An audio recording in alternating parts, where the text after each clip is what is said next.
السلام علیکم ورحمۃ اللہ وبرکاتہ۔ تو دوستو، ایک بار پھر میں اپنے چینل اہل سنت اسٹڈی آفیشیل پر آپ کے لیے اسرائیل اور فلسطین کا اتحاد کیا ہے اور یہ وواد کب سے ہے جو آج چل رہا ہے پریزنٹ میں، اور یہ کہاں سے شروع ہوا اور کیسے یہودیوں کو مسلمان کی زمین پر قبضہ دیا گیا اور ان کو بسایا گیا، یہ سب ڈیٹیل میں نے پچھلی ویڈیو سے شروع کی تھی۔ اور میں شکریہ ادا کرنا چاہتا ہوں اپنے دوستوں کا، بھائیوں کا، کہ انہوں نے میرے پہلی ویڈیو کو پسند کیا، شیئر کیا۔ ماشاءاللہ، جو ہمارے چینل پر پہلی بار آئے ہیں وہ سبسکرائب کرنے سے یہ فائدہ ہوتا ہے کہ کوئی بھی ویڈیو ہم بنائیں گے تو وہ آپ تک آ جائے گی، ٹھیک ہے۔ تو یہ اتحاد ہم جو ہے شروع کر رہے ہیں، اور آج کل جو مس انفارمیشن جو ہے پھیلائی گئی ہے فلسطینی مسلمانوں کے خلاف، اس چیز کا جو ہے میں آج جواب دوں گا یہاں پر۔ اور ہم اس ہسٹری کو ہمارے لیے ہر مسلمان کے لیے اور ہر انسان کے لیے جاننا بہت ضروری ہے، کیونکہ آج مس انفارمیشن اتنی ہو گئی ہے کہ حقیقت کا پتہ ہی نہیں ہے۔ تو آئیے میں شروع کرتا ہوں۔ میں نے اس کو 3 پارٹوں میں ڈیوائیڈ کیا۔ نمبر 1 قرآن شریف، نمبر 2 حضرت ابراہیم علیہ السلام، number 3 international relation and politics. ان تینوں کے اکارڈنگ ہم سمجھ سکتے ہیں کہ یہ اتحاد کیا ہے، اور اس کے بغیر ہم نہیں سمجھ سکتے۔ اگر آپ خالی انٹرنیشنل ریلیشن کو پڑھیں گے تو بھی آپ پورا نہیں سمجھ پائیں گے، اور آپ صرف اس کو پڑھ لیں اور اس کو نہیں پڑھیں تو پھر آج کی جو پریزنٹ میں موجودہ حالت ہے اس کو نہیں سمجھ پائیں گے۔ تو ٹھیک ہے، اس لیے میں نے کوشش کی ہے آپ سب کے لیے میرے ساتھ جڑے رہیں کہ اس کو قرآن سے بھی، اور بنی اسرائیل یعنی ابراہیم علیہ السلام سے جو ان کی اولاد ہے، یہودیوں کا جو خاندان ہے، جو اس کی پورا اتحاد اور جو آج کا یہ چل رہا ہے، یہ سب چیزیں میں نے ایک ویڈیو کے ساتھ بنانے کی کوشش کی ہے۔ آپ میری ویڈیو کو زیادہ سے زیادہ لوگوں تک ضرور پہنچائیں، کیونکہ آج اس کی ضرورت ہے، اور لوگوں تک اس کو صحیح طریقے سے گائیڈ کرنے کی ضرورت ہے۔ تو میں آپ کو پہلے نمبر پوائنٹ قرآن شریف سے اس کا ذکر شروع کر رہا ہوں کہ قرآن کریم میں بنی اسرائیل یعنی اسرائیلیوں کا، یہودیوں کا اتحاد کیا ہے۔ تو دیکھو، پارہ نمبر 12 اور سورہ یوسف، ٹھیک ہے، اس سے شروعات کرتے ہیں، ٹھیک ہے۔ تو آیت نمبر 1 سے اور 111 تک جب ہم پڑھیں گے تو بنی اسرائیل میں جو حضرت یوسف علیہ السلام ہیں، جو ان کے پہلے نبی تھے، ان کا ذکر شروع ہوگا۔ ہوا کیا تھا کہ ہمارے نبی پروفٹ محمد صلی اللہ علیہ وسلم نے صلی اللہ تعالیٰ علیہ وسلم نے جب اپنے رسول ہونے کا اعلان کیا تو یہودیوں کو خبر پہنچ چکی تھی کہ مکے میں آخری رسول پروفٹ محمد صلی اللہ علیہ وسلم آ چکے ہیں۔ تو پھر انہوں نے اعتراضاً ایک سوال کیا تھا پروفٹ محمد صلی اللہ علیہ وسلم سے، اور ان کے ساتھیوں سے کہا تھا کہ اگر یہ رسول ہیں تو ان سے یہ پوچھو، اگر یہ واقعی سچے ہیں تو ان سے یہ پوچھو کہ حضرت یعقوب علیہ السلام کی جو اولاد ہیں اور یوسف علیہ السلام کے بھائی رہتے تو یہ فلسطین میں تھے، پھر یہ مصر کیوں چلے گئے، اور ان کے وہاں کے حالات اور واقعات کیا تھے۔ اگر یہ بتائیں گے تو ہم مان لیں گے کہ ہاں یہ سچے ہیں، اور اگر اور اس کا مطلب یہی تھا، یہ اعتراضاً پوچھ رہے تھے، اگر یہ رسول ہوں گے تو بتائیں گے، اور یہ رسول نہیں ہوں گے تو نہیں بتا پائیں گے۔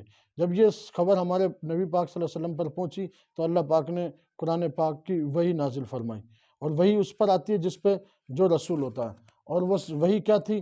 جب ہم پارہ نمبر 12 سورہ یوسف کو پڑھیں گے تو ہمیں پتہ چلے گا۔ لَقَدْ كَانَ فِي يُوسُفَ وَإِخْوَتِهِ آيَاتٌ لِلسَّائِلِينَ۔ اس آیت مبارکہ میں کہا گیا، اے محبوب، یہ یوسف اور ان کے بھائیوں کے بارے میں جو سائلین، جو یہ تم سے سوال پوچھ رہے ہیں، ان سے کہہ دو، نَحْنُ نَقُصُّ عَلَيْكَ أَحْسَنَ الْقَصَصِ بِمَا أَوْحَيْنَا إِلَيْكَ هَذَا الْقُرْآنَ وَإِن كُنتَ مِن قَبْلِهِ لَمِنَ الْغَافِلِينَ، کہ ہم تمہیں سب سے اچھا بیان سنانے والے ہیں۔ یعنی یوسف علیہ السلام کا جو یہ واقعہ فلسطین سے مصر کی طرف جانے کا، بنی اسرائیل کا، اس میں یہودی بھی شامل ہیں، تو اس کو احسن القصص کہا گیا، اور اس لیے کہ اللہ تعالیٰ نے تمہاری طرف وحی کی ہے، اور اس سے پہلے تمہیں اس کی خبر نہیں تھی، اس سے پہلے اس کی خبر تمہیں نہیں تھی۔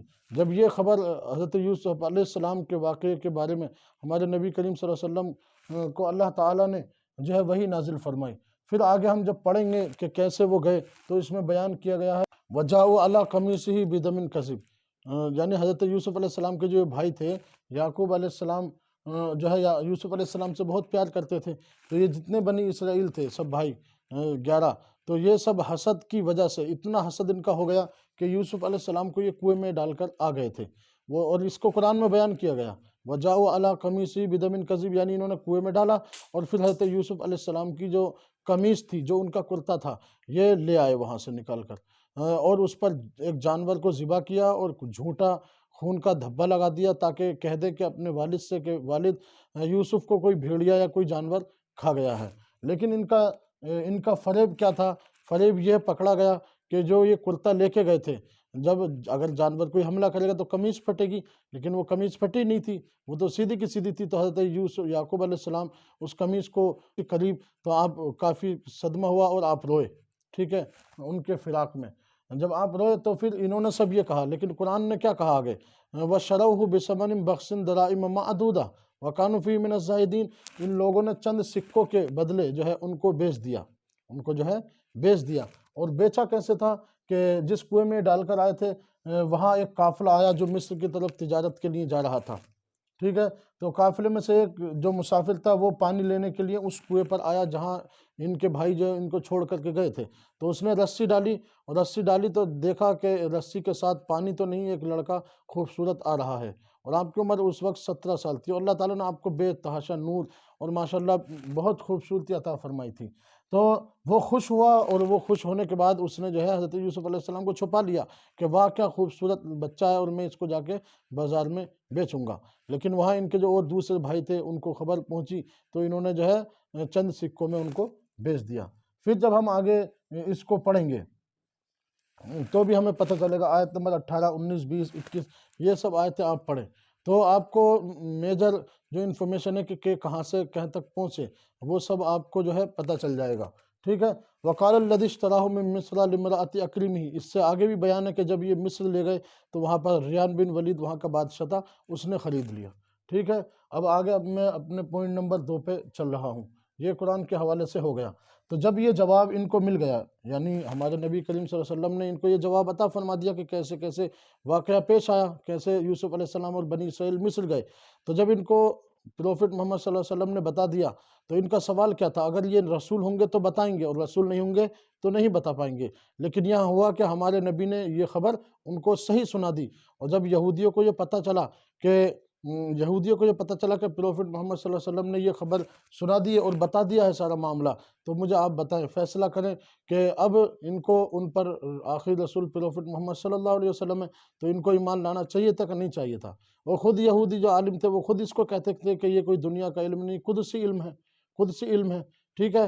تو ان کو جو ہے ایمان لانا چاہیے تھا، لیکن یہ ایمان نہیں لائے۔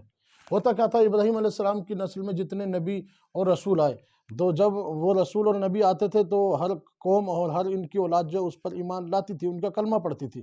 لیکن اب ابراہیم علیہ السلام کی اولاد میں آخری نبی کون آئے؟ پروفٹ محمد صلی اللہ علیہ وسلم، تو ان پر ایمان لانا چاہیے تھا لیکن یہ نہیں لائے۔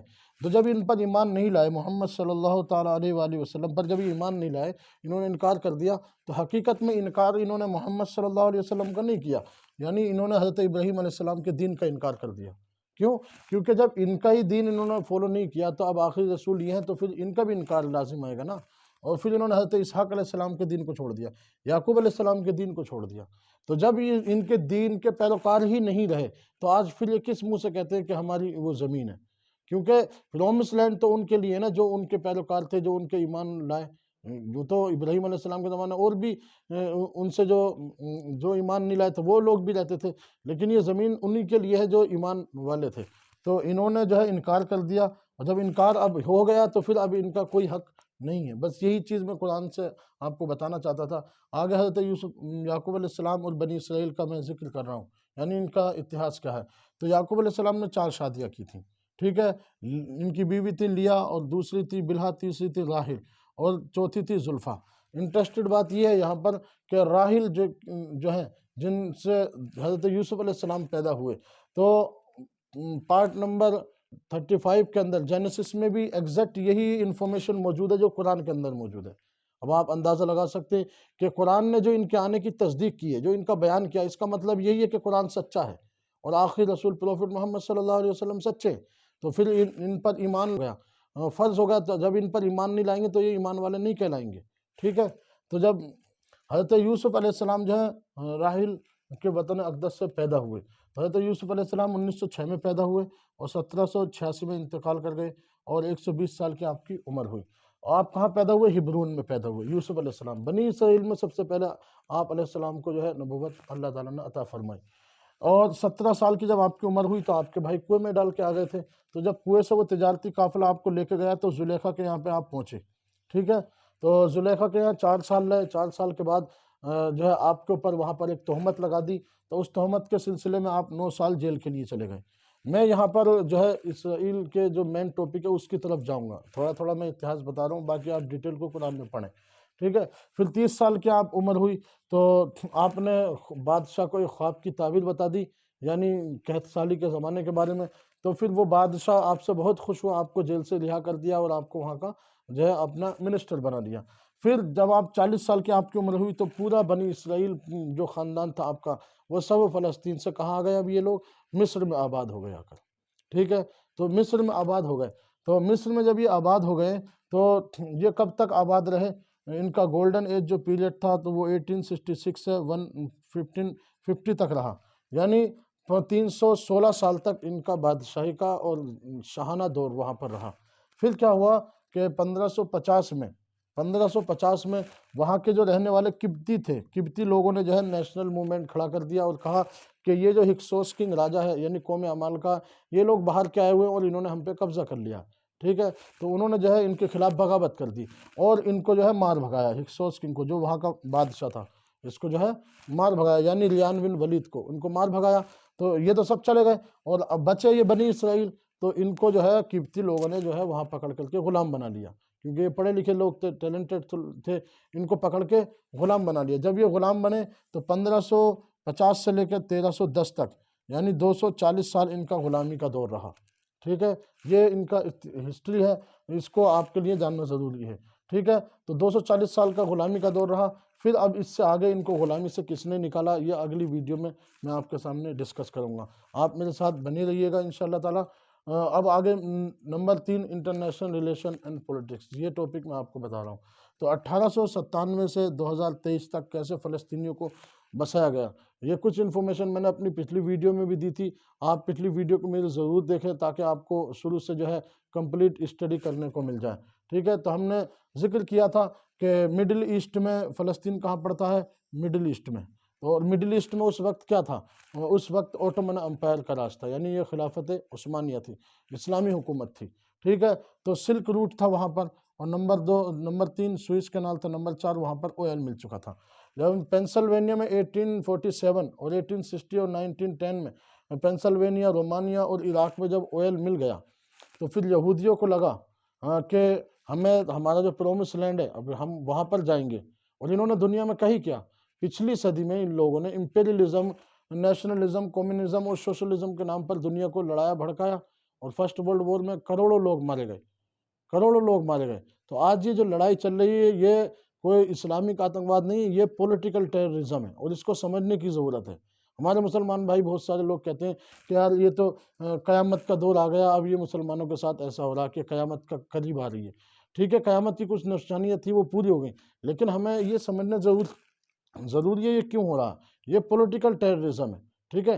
قیامت کی نشانیاں پوری ہو گئی ہیں، لیکن میں مسلمانوں سے کہنا چاہتا ہوں ابھی تمہارے پاس قرآن موجود ہے، اور ابھی ایک جماعت ایسی موجود ہے جو آپ کو راہ ہدایت تک لے جائے گی، وہ علماء اور اولیاء اور مشائخ کی جماعت ہے، ابھی وہ موجود ہے، آپ ان کی پیروکاری کریں اور آپ ان سب چیزوں کا مقابلہ کریں، اپنی اسٹڈی کریں، اپنے آپ کو پڑھیں۔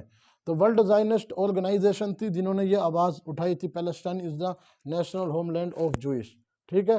تو یہ چیز تھی۔ تو اوٹومن امپائر جو ہے اس وقت خلافت کرتا تھا، تو سلطنت عثمانیہ بہت پاورفل تھی، ان کے خلاف ان سے کوئی جیتتا بھی نہیں تھا۔ رشیا نے بھی حملہ کیا ان پر، اور لوگوں نے بھی جو صلیبی تھے انہوں نے بھی حملہ کیا، لیکن یہ نہیں ٹوٹا، کیونکہ ان کا ایمان اور ان کا اتحاد بہت پکا تھا، اور یہ کسی سے انہوں نے قبضہ نہیں کیا تھا، بلکہ انہوں نے قرآن اور حدیث اور نبی کریم صلی اللہ علیہ وسلم کے پیغام کو یہودیوں تک پہنچایا تھا اور عیسائیوں تک پہنچایا تھا۔ وہ خود ان کے ساتھ مسلمان ہو گئے تھے، زبردستی نہیں کی تھی کسی سے بھی، بلکہ خود جو ان کا جو دین ہے، حقیقت میں مسلمان اور عیسائیوں کا اب آخری جو دین ہے وہ اسلام ہے، اس چیز کو انہوں نے پروف کیا تھا، اور ان کے ساتھ جو ہے لوگ آئے تھے، اور اس وجہ سے ان کی 3 بر اعظم پر، ٹھیک ہے، افریقہ، ناردرن ایشیا اور یہ جو ہے مڈل ایسٹ، یہ تمام پارٹ جو ہے اسلامی حکومت میں آ چکے تھے۔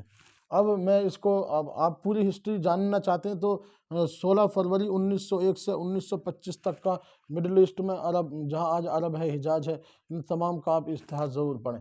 1901 سے 1925 تک ہی یہ سب کام ہوئے کہ فلسطین میں یہودی بھی بسا دیے گئے، اوٹومن امپائر بھی ٹوٹ گیا، مسلمانوں کی اسلامی حکومت بھی ختم ہو گئی، صرف اتنے کم ٹائم میں۔ اور یہ ہوا کیسے؟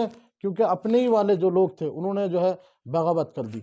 یعنی حجاز میں شریف حسین نے فرسٹ ورلڈ وار کے دوران اپنی خلافت کا اعلان کر دیا، اور ریاض میں جو ہے عبد الوہاب نزدیک کے جو پیروکار تھے عبدالعزیز، انہوں نے بغاوت کر دی۔ حالانکہ انہوں نے بغاوت تو پہلے بھی کی تھی، لیکن سلطنت عثمانیہ نے جو ہے ان کو پہلے انہوں نے بغاوت کی تو ان کو مار کے بھگا دیا تھا۔ تو ہوا کیا تھا، 10 جنوری 1902 کو عبدالعزیز کا جو پریوار تھا یہ کہاں رہتا تھا، یہ کویت میں چلے گئے تھے، تو جنگلوں کے راستے ہو کر انہوں نے واپس آ کر جو ہے ریاض پر حملہ کیا۔ اور یہ اخوان قبیلہ تھا، وہاں کا بدو لوگ تھے، ان کو ساتھ میں لے کر جو ہے انہوں نے سمجھوتا کیا کہ اب ہم وہابی ازم کو جو ہے اسٹیبلشمنٹ کریں گے۔ تو انہوں نے جو ہے ساتھ میں مل کر ریاض پر حملہ کر دیا، تو وہاں پر جو اجلان، جو وہاں کے گیٹ کے محافظ تھے، قلعے کے جو سارے لوگ جو ہے مارے گئے، اور انہوں نے وہاں پر قبضے میں کرنے میں کامیاب ہو گئے۔ 1904 میں کیا ہوا کہ احمد فیضی پاشا کو سلطنت عثمانیہ نے کے اکارڈنگ جو ہے ان کو بھیجا گیا کہ جاؤ تم وہاں پر جنگ کے لیے جاؤ، اور فوج لے کر کے وہ آئے، اس لیے آئے کہ وہاں پر بغاوت ہو چکی تھی۔ تو کیا ہوا کہ القصیم کی طرف جب یہ آئے تو ابن سعود سے جو ہے ان کا جو ہے راستے میں مقابلہ ہوا، اور القصیم میں جو ہے ان کی جنگ ہوئی، اور پھر احمد فیضی پاشا کو ہرا دیا، اور 1904 میں یہ جو ہے یہ بھی ہار گئے، یہاں پر بھی ان کا قبضہ ہو گیا۔ اب آگے چلتے ہیں 1906 اور 14 اپریل کو عبدالعزیز ابن رشید کی جنگ ہوئی۔ اور وہ جنگ کیسے ہوئی کہ ابن رشید جو ہے شمالی جنوب سے فوج لے کر کے آ رہے تھے ان سے لڑنے کے لیے، تو عبدالعزیز بھی پہنچا اور انہوں نے جو ہے ان سے جنگ لڑی آپس میں۔ اور ابن رشید جو کون تھا، ابن رشید ریاض میں ان کا شاسک تھا اس سلطنت عثمانیہ کا، تو عبدالعزیز نے جو ہے ابن رشید کو مار دیا تاکہ قبضہ کر لے، تو ابن رشید کو 20 گولیاں لگیں کم سے کم، اور وہ جو ہے شہید ہو گئے۔ اور جب وہ مارے گئے تو پھر ان کا پورا مکمل طور پر وہاں پر قبضہ ہو گیا، ٹھیک ہے۔ اب 1910 سے شریف مکہ حسین بن علی جو ہے واپس سے القصیم پر قبضہ کر لیتے ہیں، یعنی ابن سعود کو جو ہے بندی بنا لیتے ہیں۔ پھر انہوں نے جو ہے پھر اس کے بعد 1912 اور 13 میں بلکان وار شروع ہو گیا، یعنی اوٹومن امپائر کی جو فوجیں تھیں وہ سب دوسری طرف لگ گئیں، اور پھر ہوتیا یہودیوں کا سب سے بڑا کھیل، عیسائیوں کا سب سے بڑا کھیل شروع ہو گیا، وہ کہ انہوں نے لارنس آف عربیہ اپنا ایک جاسوس ان کے درمیان میں پہنچا دیا بغاوت کرنے کے لیے۔ اور یہ 1914 کے درمیان یعنی کئی سال لارنس آف عربیہ مسلمان بن کر کے وہاں پہ رہا، اور اس نے کیا کیا، حسین بن علی جو شریف مکہ تھے ان سے وعدہ کیا، کہا کہ اگر تم عثمانی سلطنت کے خلاف ہماری بغاوت کرو گے، ہمارا ساتھ دو گے، تو ہم تمہیں ایک عرب ورلڈ بنا کر کے دیں گے۔ کیا دیں گے؟ ایک عرب، یعنی تمہاری حکومت یہاں پر بنا دیں گے۔ اور 1915 26 دسمبر کو برٹین اور عبدالعزیز کے درمیان میں سمجھوتا ہو گیا۔ انہوں نے کہا کہ ایسا ہے کہ اگر ہم تمہارا ساتھ جب دیں گے جب تم عثمانی سلطنت کو توڑو گے، اگر عثمانی سلطنت جب ختم ہو جائے گی تو ریاض پر تمہیں حکومت دے دی جائے گی۔ تو یہ دونوں نے بغاوت کی، اور پھر ہوا کیا، 1914 میں فرسٹ ورلڈ وار جب شروع ہو گیا، پوری طریقے سے تیاری چل رہی تھی، تو اوٹومن امپائر کی جو فوجیں تھیں وہ کہاں چلی گئیں، وہ فرسٹ ورلڈ وار میں جو ہے ان کے ساتھ ایک تو سینٹر پاور تھی اور ایک الائڈ پاور، ٹھیک ہے، آسٹرو ہنگیرین کے ساتھ جو ہے یہ لوگ شامل ہو گئے، اور وہاں جنگ چل رہی تھی۔ تو وہاں جنگ چلنے کا تو لارنس آف عربیہ نے ان دونوں کو آپس میں لڑوا دیا، اور جب یہ دونوں آپس میں لڑے تو بغاوت کر دی، ادھر اوٹومن امپائر ہار گیا اور پوری طرح سے ٹوٹ گیا۔ تو 1917 2 نومبر میں کیا ہوا، رشیا میں ریولوشن ہو گیا، کرانتی آ گئی، یہ آزاد ہو گئے، ان کے پاس کمیونزم وکٹوریا ہو گیا، یعنی یہ جیت گئے تھے، اور یہ ریولوشن ہو گیا۔ جب رشیا آزاد ہو گیا، ریولوشن ہو گیا، تو پھر برٹین کی چالاکی دیکھیں، برٹین نے کیا کیا، برٹین نے جو ہے ان دونوں کو دھوکہ دے دیا، اور وہاں پر ہار چکا تھا۔ تو ادھر آرتھر بیلفور ڈکلیریشن 1917 میں، یعنی برٹین کے جو فورن منسٹر تھے انہوں نے اعلان کر دیا، Palestine is the national homeland of Jewish. یہ وہ تاریخ تھی، یہ وہ موقع تھا کہ اوٹومن امپائر ایسے ٹوٹ گیا، اور پھر انہوں نے جو ہے یہ اعلان کر دیا کہ فلسطین جو ہے وہ یہودیوں کی جگہ ہے۔ کیونکہ ان کو یہاں پر ان کو بسانا تھا اور پولیٹیکل اپنا اسٹیبلشمنٹ قائم کرنا تھا، اس لیے انہوں نے سب کچھ کیا۔ اور 1920 میں لیگ آف نیشن کی استھاپنا کر دی، ٹھیک ہے، اور وہاں پر مینڈیٹ سسٹم لایا گیا، کیونکہ اوٹومن امپائر جب ٹوٹ گیا تو انہوں نے کیا کیا، مینڈیٹ سسٹم کے تحت برٹین نے حجاز اور فلسطین اور عراق یہ سب اپنے قبضے میں لے لیے، اور فرانس نے کیا کیا، سیریا اور لبنان کو اپنے قبضے میں لے لیا۔